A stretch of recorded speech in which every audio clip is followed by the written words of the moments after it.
In Chapter 12, we will be looking at a new distribution, the chi-square distribution. We will use this as we perform even more hypothesis tests. The chi-square distribution has a curve that is not symmetrical and is skewed to the right. There is a different chi-square curve for every degree of freedom. Test statistics for any test will always be greater than or equal to 0. When the degrees of freedom is greater than 90, the chi-square curve approximates the normal distribution. The mean for a chi-square distribution is located just to the right of the peak of the chi-square curve. Critical values are found based on the level of significance and the degrees of freedom. All expected values that we have in the chi-square distribution should be at least 5. There are a few tests we will perform for the chi-square distribution. The first one is the goodness of fit test. This is used for comparing an unknown distribution to a known distribution to see if it fits. We will also do a test for independence. This is used for deciding if two variables are related or unrelated. Then we will do a test for homogeneity. This is when we do not have an expected distribution to compare to. We are just comparing two distributions to each other to see if they're the same or not.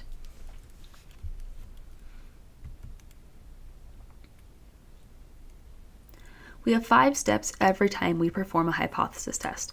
These are the same 5 steps that we have been using: stating our hypotheses, identifying the claim, stating the level of significance, and identifying your critical value for the traditional method, finding the test value and p-value for the p-value method, making a decision, and then writing a sentence. For our chi-square test, whenever our critical value is less than our test value, we will reject the null hypothesis.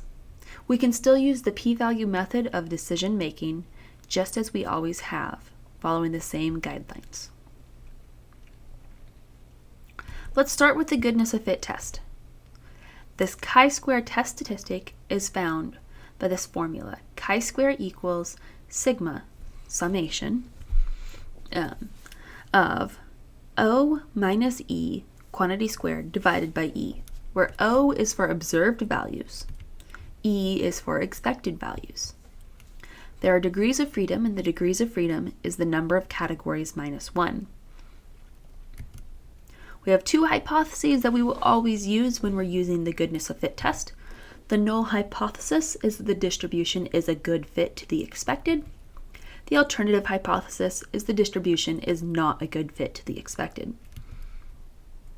On the calculator, we will be using the chi-square goodness of fit test. This is only on the TI-84 calculator. It is not on the TI-83 calculator. The good news is this is actually not that bad to calculate by hand if you need to.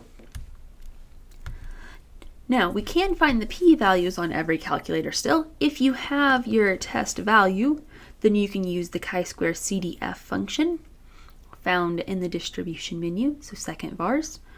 The chi-square CDF, you'd enter the test value, then you'd enter positive infinity, then you'd enter the degrees of freedom. That would give you your p-value. So let's take a look at this next example, and we are going to do it by hand for those of you who do not have a calculator that has this function on it. Employers want to know which days of the week employees are absent in a 5-day work week. Most employers would like to believe that employees are absent equally during the week. Suppose a random sample of 60 managers were asked on which day of the week they had the highest number of employee absences. The results are shown below. For the population sampled, do the days with the highest number of absences occurring equal the expected values? Test at a 5% level of significance. Now we have to find our expected numbers. We're told here that employers would like to believe that the absences occur equally across the week.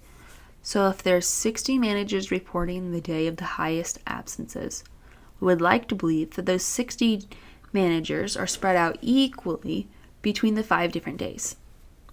So 60 divided by 5 gives us 12. So we have an expected number of 12 for every single day of the week. Now we would start trying to calculate our chi-square number. To do this, first we want to have observed minus expected. So 15 minus 12, 12 minus 12, 9 minus 12, 9 minus 12, and 15 minus 12. Then we'd square all of our results, giving us 90999. And then we'd divide each of these by the expected value. So we have 3/4, 0, 3/4, 3/4, 3/4.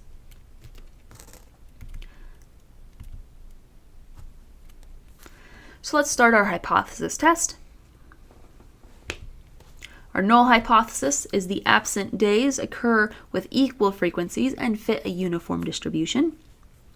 The alternative is the absent days occur with unequal frequencies and do not fit a uniform distribution. For this problem, the claim is the null hypothesis. We state our alpha and our critical value.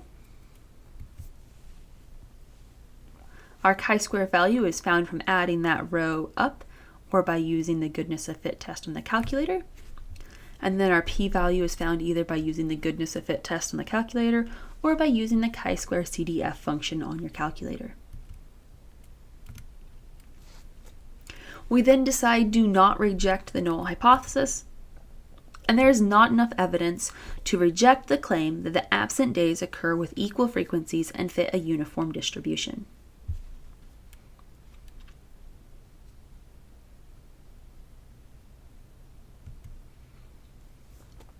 The Head Start program provides a wide range of services to low-income children up to the age of 5 years and their families.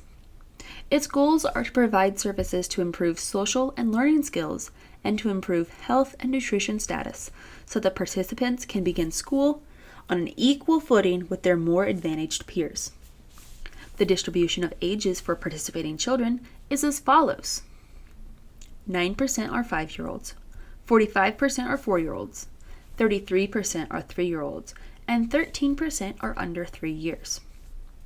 When the program was assessed in a particular region, it was found that 207 were randomly selected and 27 were 5 years old.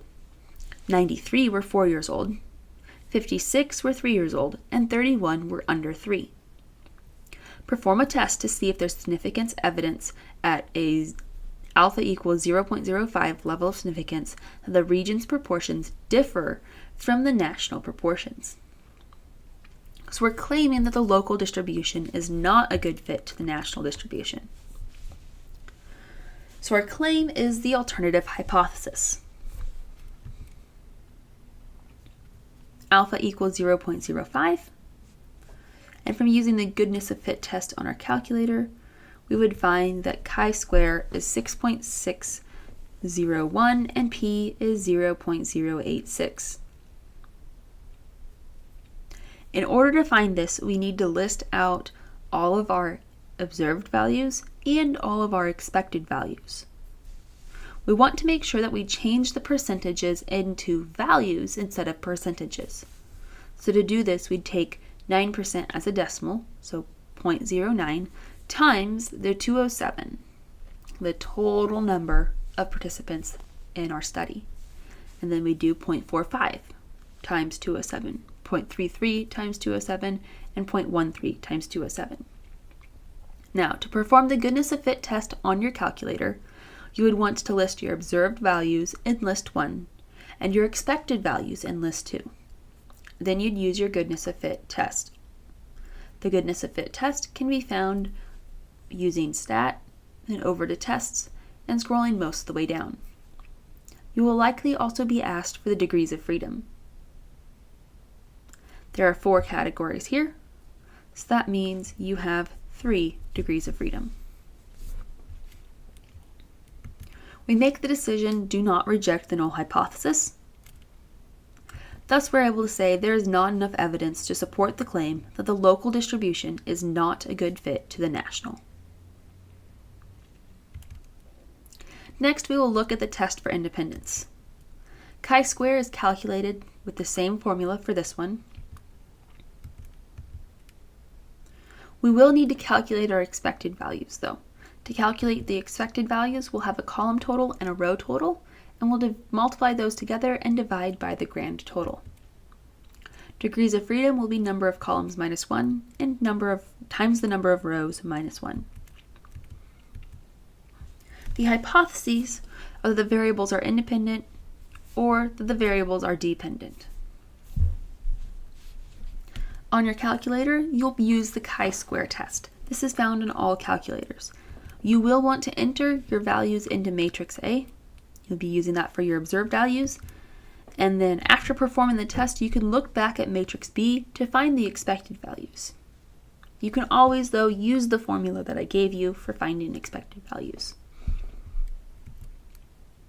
So in a volunteer group, adults 21 and older, a volunteer from 1 to 9 hours each week. The program recruits around community college students, four-year college students, and non-students.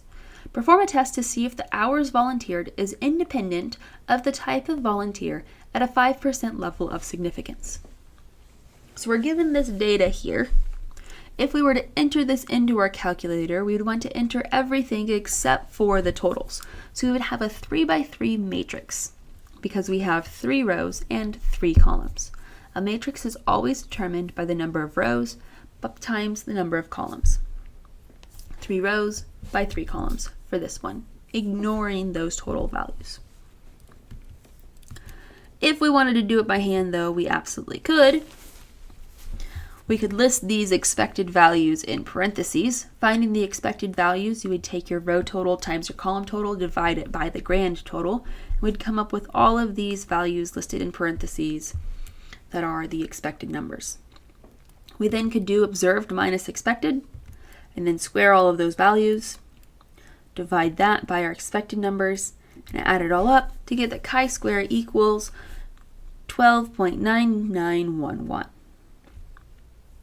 Now, as we can see, this is a little bit more work, and since we all have it on our calculator, we can go ahead and do it on our calculator. So let's perform our hypothesis test now. We found our test value, but we need to actually state the hypotheses. We were claiming that the number of hours volunteered is independent of the type of volunteer.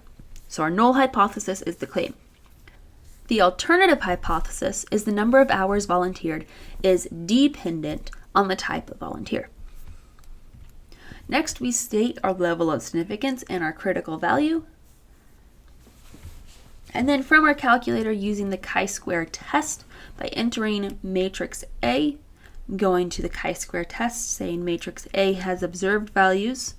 Matrix B, please put the expected values there, and then calculate. It gives us that chi-square is 12.991, and that our p-value is 0.0113. This tells us to reject the null hypothesis, and that there is enough evidence to reject the claim that the number of hours volunteered is independent of the type of volunteer.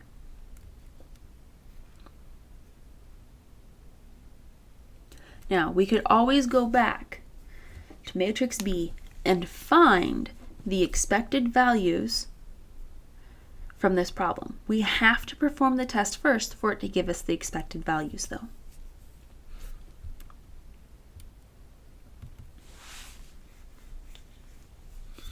In a volunteer group, adults 21 and older volunteer from 1 to 9 hours each week.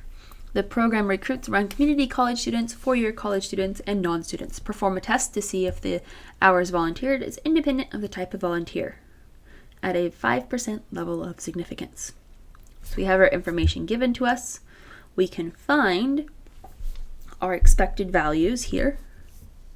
We would find our expected values by taking row total times column total divided by grand total, or by performing the test and then coming back and entering them from matrix B. The number of hours volunteered is independent of the type of volunteer, is our null hypothesis. Our alternative hypothesis is the number of hours volunteered is dependent on the type of volunteer. That is our claim. Step 2, listing alpha. Step 3, we state that our test value from our calculator is 13.144 and our p-value is 0.011. So we come to the decision reject the null hypothesis. There is enough evidence to support the claim that the number of hours volunteered is dependent on the type of volunteer.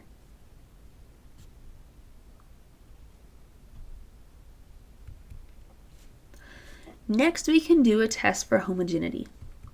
Again, the chi-square value is calculated the same way. And in fact, this test will look almost exactly like our last test, except for we're always going to have 2 rows. So our degrees of freedom is really the number of columns minus 1. The hypotheses also are different. The distributions are the same as the null hypothesis. The alternative hypothesis is the distributions are not the same.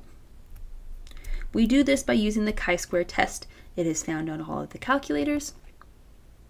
You're going to use matrix A for the observed values, and after performing the test, you could look back at matrix B for the expected values.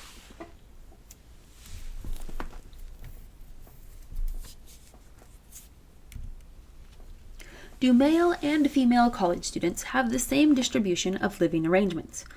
Use a level of significance of 0.05.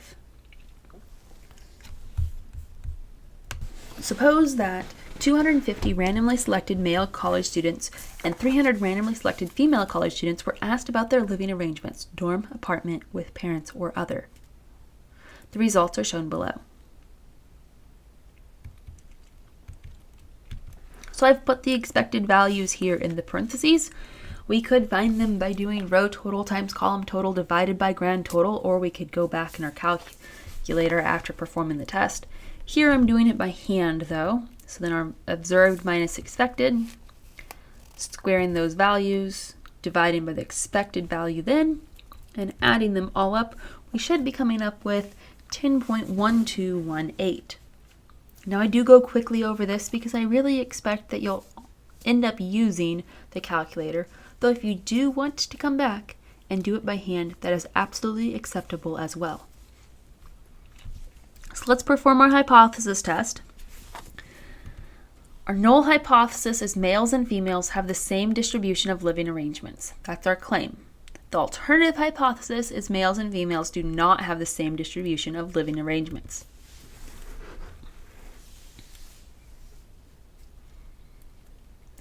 Our level of significance is 0.05 and our critical value is 7.815. Our test value that we found earlier on is 10.129 and our p-value is 0.0175. We can find that on the calculator. We decide reject the null hypothesis, and there is enough evidence to reject the claim that males and females have the same distribution of living arrangements.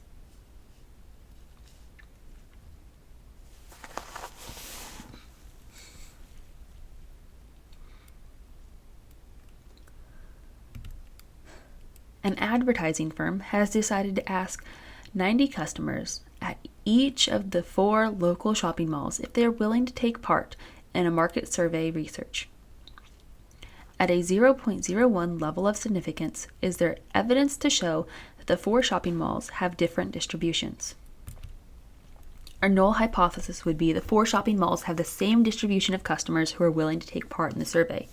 The alternative is the 4 shopping malls do not have the same distribution of customers who are willing to take part in the survey. That is our claim. So alpha is 0.01. We would find that our chi-square value is 3.348 and our p-value is 0.341.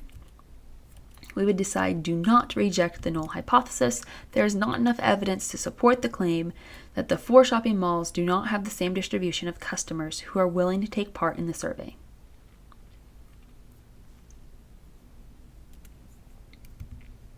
Now there are a few limitations that we do have on the chi-square distribution.